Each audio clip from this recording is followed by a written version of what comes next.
বিষ্ণু ঈসা ইসলাম আল্লাহর নামগুলো ধরে ধরে দোয়া করতেন। বিষ্ণু বলতেন, আসআলুকা বিকুল্লি ইসমিন হুয়া লাক সাম্মাইতা বিহি নাফসাক। আল্লাহ, আপনার যত নাম আছে, যে নামগুলো দিয়ে আপনি আপনার নিজেকে নামকরণ করেছেন, ওই সব নামের ওসিলা দিয়ে আমি আপনার কাছে চাই। আও আনজালতাহু ফি কিতাবিক, অথবা আপনার যত নাম আপনি আপনার কোন আসমানি কিতাবে নাজিল করেছেন, সেগুলোর ওসিলায় আমি আপনার কাছে চাই। আও আল্লামতাহু আহাদাম মিন খালকিক, অথবা আপনি আসমানি কিতাবে নাজিল করেন নাই, আপনার কোন প্রিয় বান্দাকে আপনি স্পেশালি জানিয়েছেন, কোন নবীকে স্পেশালি কোন স্পেশাল নাম জানিয়েছেন, ওইটার ওসিলায় আপনার কাছে আমি চাই।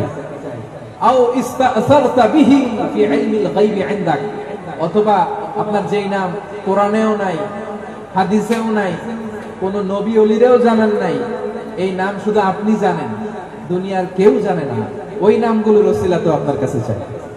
সুবহানাল্লাহ পড়বেন না?